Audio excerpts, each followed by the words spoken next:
Life history of Sree Narayana Guru. Narayana Guru, who was earlier known as Nanu Asan, short form of Narayan Asan, was born in the month of August.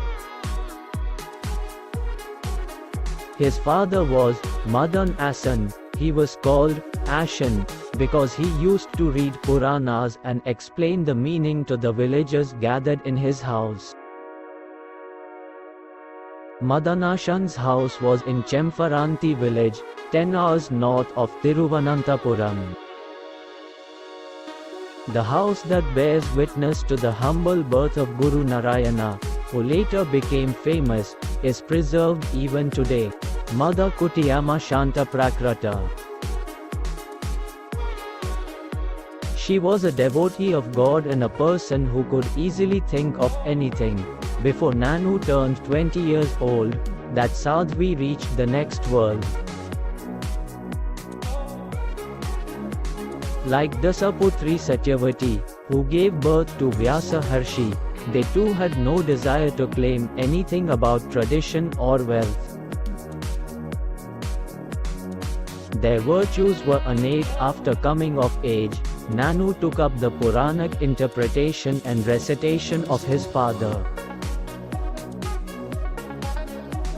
By then, he had learned Malayalam, some Tamil, as much as he could learn Sanskrit lessons like poetry, drama, grammar and decoration. Both father and son, thus, were as learned as the circumstances of the day permitted. Although engaged in agriculture as the livelihood of the family, the position of Asan was inherited through occupation. Therefore, it can be said that Narayan's background belongs to an agricultural family. Aptitude for sciences like astrology and Ayurveda was also considered a cultural heritage. One of Nanu's uncles had taken up Ayurvedic medicine as a profession. As the Prague period of today's Kerala, which is diverse due to narrow castes and castes. For those who have not really fathomed that social picture of hundreds of castes and sub-castes,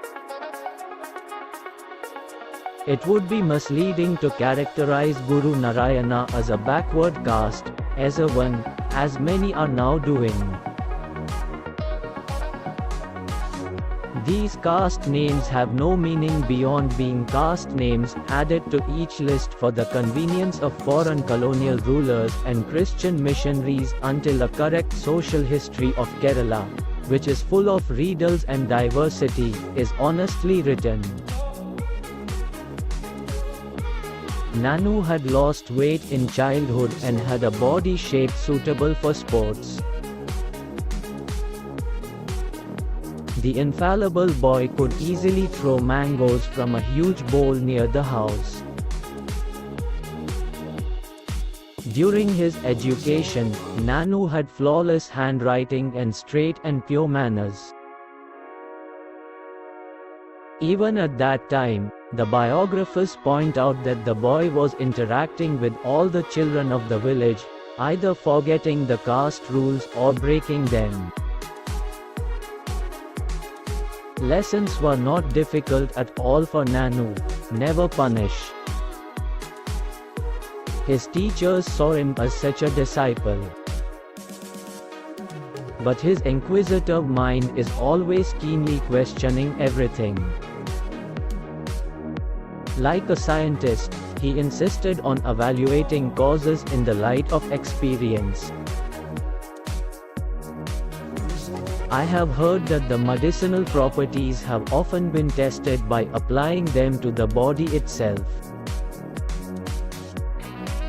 At the age of 23, Nanu found his own work and the education available in his village inadequate.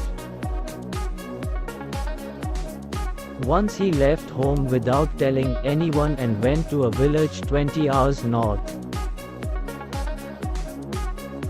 For a faithful servant of the house, a few gifts were left for him to receive. The searched uncle is doing higher studies in the village under Kandat Chira. Although he returned from there with his uncle, he had to go to a place called Potupalli near Kayamkulam with the compulsion to learn Sanskrit again. There used to be an ancient family called Varanepali and students were taught in the Gurukula system. At that time Kummambili Ramanpilla Asan, a well-known scholar, used to teach there. A one-teacher institution, 2 to 3 dozen students were provided with a high quality of education that was not available anywhere else. It was reminiscent of the forest gurukuls of ancient India. Such institutions, without any help from the government or the university, have been the backbone of the Indian cultural tradition. It is customary for the disciples to listen to the lesson by sitting in a wooden hut built in such a way that the Guru would sit on his pedestal in Kola and listen carefully. It was the strong interaction between such gurus and disciples that maintained the unbroken flow of wisdom and culture across generations.